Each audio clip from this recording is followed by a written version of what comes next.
Olá pessoal, tudo bem? Nesse vídeo a gente vai aprender a usar o .env para tratar com variáveis de ambiente.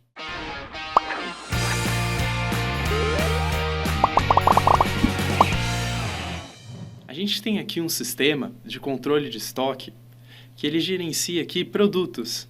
Se a gente clicar aqui em produtos, a gente vai ver que ele exibe uma lista com vários aqui jogos e filmes. E esses produtos, eles estão sendo pegos através de um banco de dados, um banco MySQL. E para o PHP conseguir fazer isso, ele utiliza uma classe que chama PDO. Vamos ver aqui no nosso código como que a gente está fazendo isso. Indo aqui no nosso código, a gente tem aqui essa classe conexão e ela instancia aqui a classe PDO. Mas olha só, gente, a gente tem aqui escrito os dados de acesso ao banco de dados que a gente está utilizando. A gente tem aqui o nosso nome do banco, o usuário e até a senha que a gente está utilizando para acessar. Isso é muito ruim de estar no código. Imagina que a gente depois, mais para frente, vai deixar o nosso código no GitHub. O código vai ficar público e todo mundo vai ter acesso à nossa senha. Ou imaginem se a gente for mandar esse código para produção. É muito comum que quando a gente for mandar o código para o ambiente de produção, que ele tenha uma outra senha, que os dados de acesso sejam diferentes. E a gente vai ter que alterar isso de alguma forma. E os dados estando no código dificulta muito com que a gente consiga fazer isso. Então, como que a gente consegue melhorar esse código que a gente tem? Existe um projeto no mundo PHP que é muito famoso, que ele chama aqui php.env. Ele vai fazer o quê? Ele vai fazer o seguinte: ao invés da gente deixar os nossos dados de acesso aqui no código, a gente vai armazenar numa variável. Mas não é uma variável qualquer, que nem a gente declara no PHP, com o sinal aqui de cifrão no começo. É uma variável de ambiente, ou seja, ela vai estar guardado no ambiente onde o PHP está. Isso, quando a gente for mudar para um ambiente de produção, eles vão ser diferentes. Então, vamos utilizar esse .env aqui no nosso projeto? Para a gente conseguir utilizar ele, a gente vai usar o Composer, que é um gerenciador de dependências. Então, nele, eu vou digitar aqui o comando composer install. Eu vou digitar o nome do projeto aqui, vlucas/php.env. Apertei Enter. É Composer Require. Composer Require vlucas/php.env. Apertei aqui o Enter. Vamos esperar um pouquinho. Boa. Então aqui a gente já instalou o .env. Então vamos chamar ele no nosso projeto. Entrando aqui no meu código, eu vou entrar aqui no meu arquivo que chama global.php. E aqui eu tenho logo a linha que fazem o autoload do Composer, ou seja, uma das primeiras coisas que vai carregar aqui no meu projeto. Eu já vou iniciar o .env aqui. Eu vou criar uma variável e chamar a classe .env. Então, vou digitar aqui .env /.env, dois pontos, eu estou chamando um método estático, create. E aqui, como argumento do create, a gente precisa passar o diretório onde vai estar salvo o arquivo que a gente vai utilizar para guardar as variáveis de ambiente.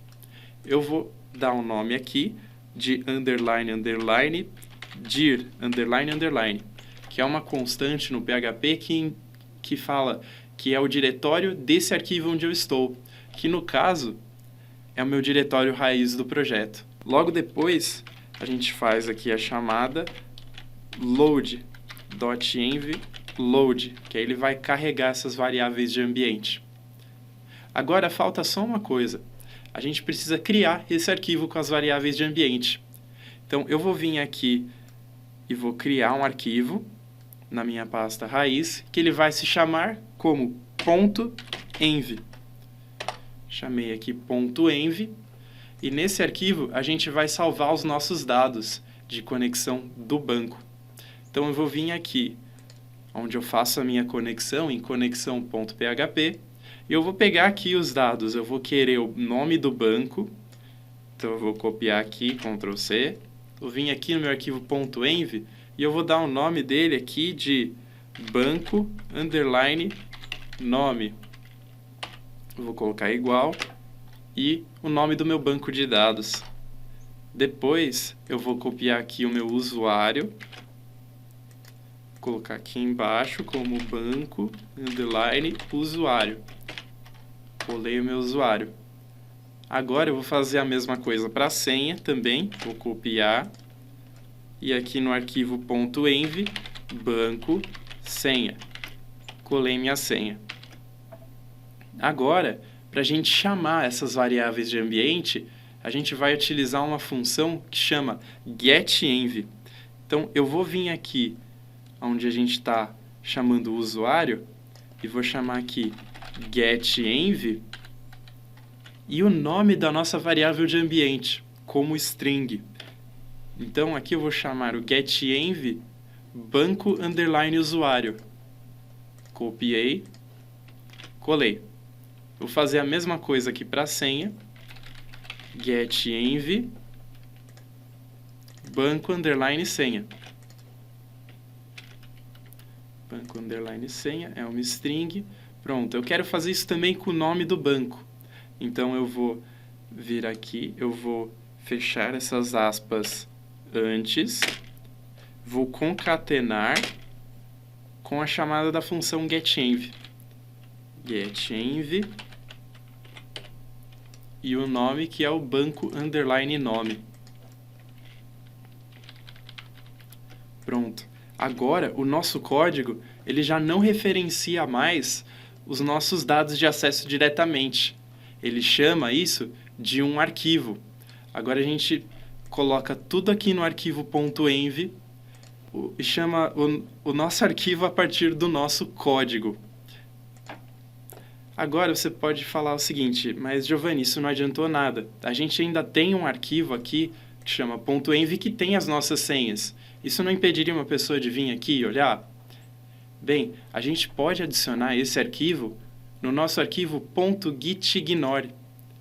O arquivo .gitignore, ele é um arquivo que vai ser ignorado pelo sistema de controle de versão Git.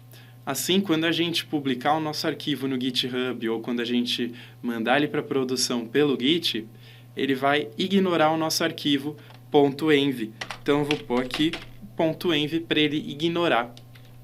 Vou salvar aqui e vou salvar o arquivo .env também. Se a gente entrar no navegador, eu vou entrar agora, vou recarregar o sistema, recarreguei e ele continua acessando normalmente. A gente consegue executar aqui o sistema e ele está utilizando as variáveis de ambiente.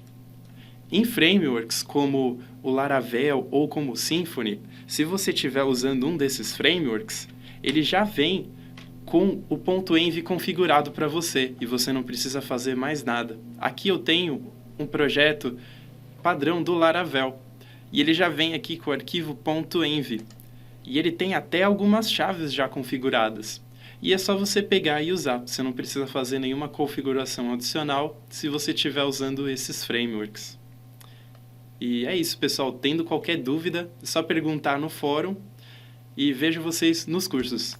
Conheça os cursos de programação da Alura. Tem Java, Python, C#, PHP, .NET, Clojure e mais. Além dos cursos de computação com boas práticas e exercícios para fazer da sua paixão a sua profissão. Vem estudar com a gente!